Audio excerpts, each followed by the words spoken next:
J'ai dit que la NASA avait commis une grave offense contre la science avec le projet Apollo.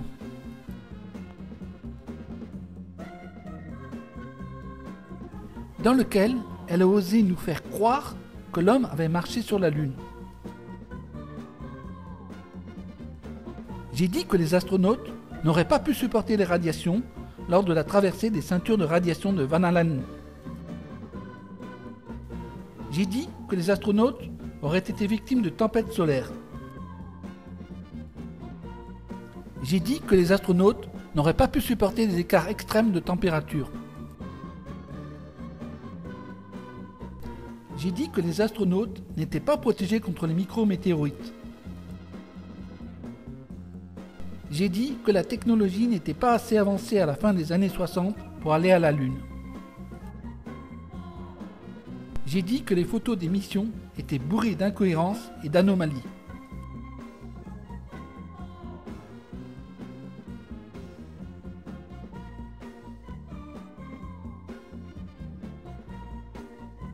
J'ai dit que ces photos contenaient plein d'anomalies sur les ombres.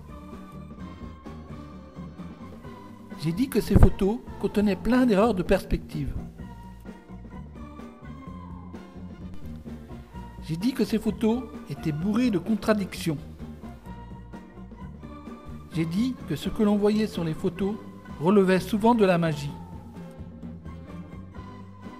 J'ai dit que les vidéos et photos prises en même temps se contredisaient systématiquement. Oui, absolument systématiquement.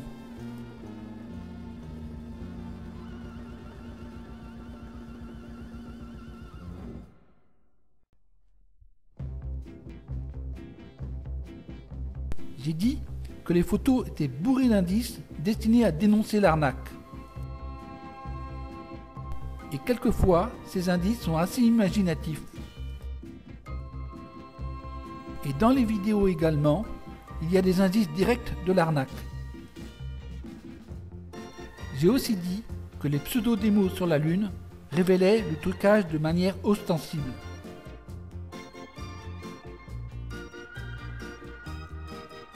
J'ai aussi dit que bien loin que les vidéos donnent les preuves qu'elles ont été faites sur la Lune, elles donnent bien au contraire la preuve qu'elles ont été faites sur la Terre, en mesurant le temps de chute d'un objet par exemple. J'ai dit qu'il était impossible par exemple que cette séquence ait été filmée sur la Lune avec la qualité de la vidéo ne souffrant pas de la mauvaise orientation de l'antenne vers la Terre.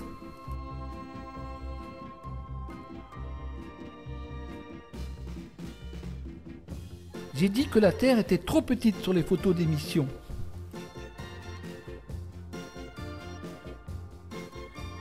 J'ai dit que la Terre bougeait anormalement sur les photos d'émission. J'ai dit que le Soleil apparaissant sur les photos d'émission ne pouvait en aucun cas être le véritable Soleil. J'ai aussi dit que les lignes de reflet du Soleil démontraient qu'elles ne pouvaient avoir été causées par le véritable Soleil. J'ai aussi dit que la superposition de photos prouvait que le décor bougeait de manière anormale. J'ai aussi dit que le module lunaire se comportait de manière anormale sur les vidéos de l'alunissage.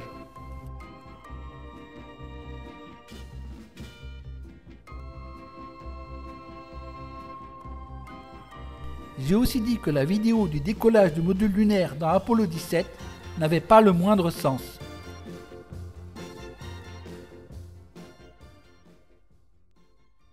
J'ai aussi dit que l'ordinateur du module lunaire était une plaisanterie avec un système d'exploitation délirant et des programmes pleins d'erreurs de logique et de syntaxe.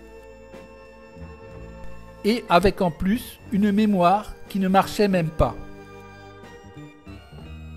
J'ai aussi dit que le radar du module lunaire ne marchait même pas.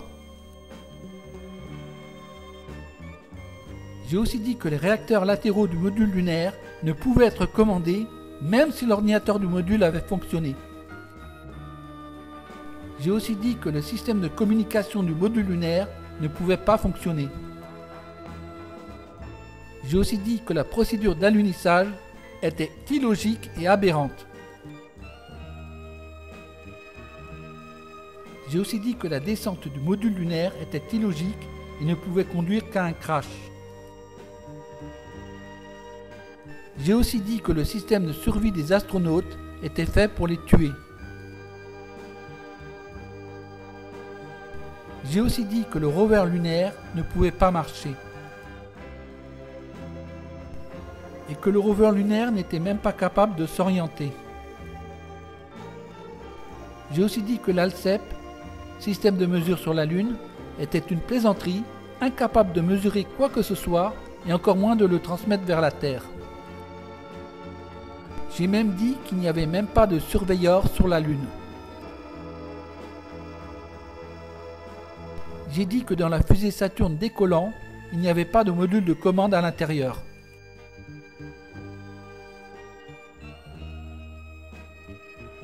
Et qu'il n'y a pas eu de séparation permettant au module de commande de partir vers la Lune.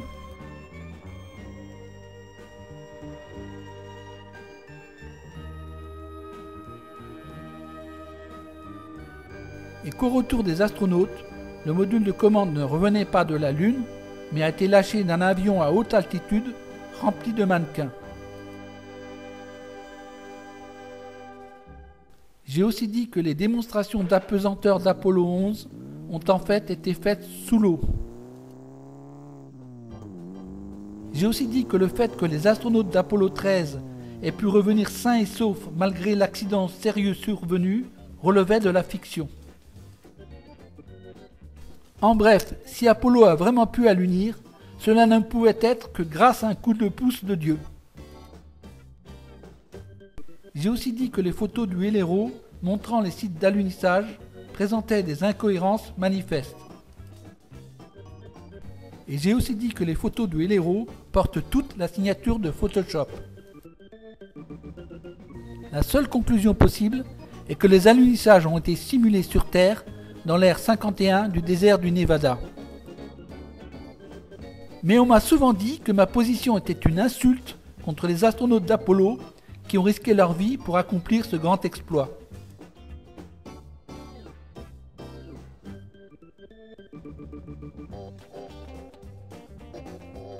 Mais je dois avouer que j'ai sous-estimé le risque des missions lunaires des astronautes d'Apollo. En effet, au-dessus du plateau de la fausse Lune, il y avait un réseau de rails permettant de suspendre des projecteurs éclairant la scène. Les projecteurs suspendus pouvaient être orientés dans toutes les directions, mais ils pouvaient aussi se décrocher et tomber. Surtout que les techniciens du plateau de la fausse Lune étaient des soulards qui ne fixaient pas toujours correctement les projecteurs. Le risque était réel. Si vous pensez que le casque des astronautes les aurait protégés de la chute d'un projecteur, sachez que c'était de la camelote qui ne les aurait même pas protégés de la chute d'une pomme.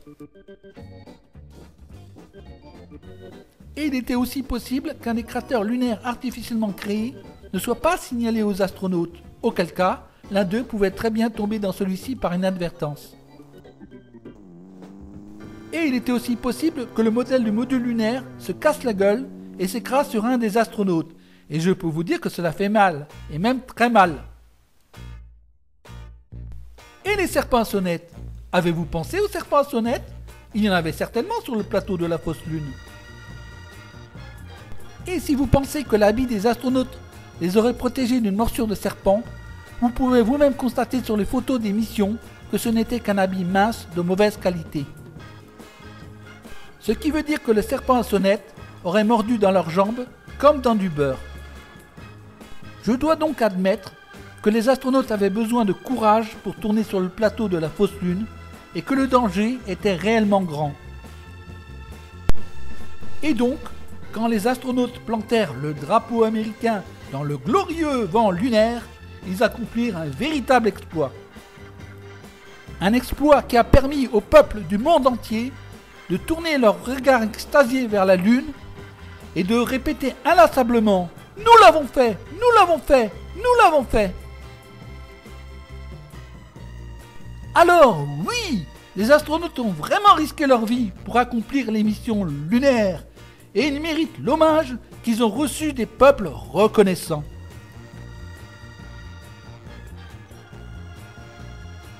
Alors oui, que je me taise et que je cesse de dénigrer le courage des vaillants astronautes d'Apollo.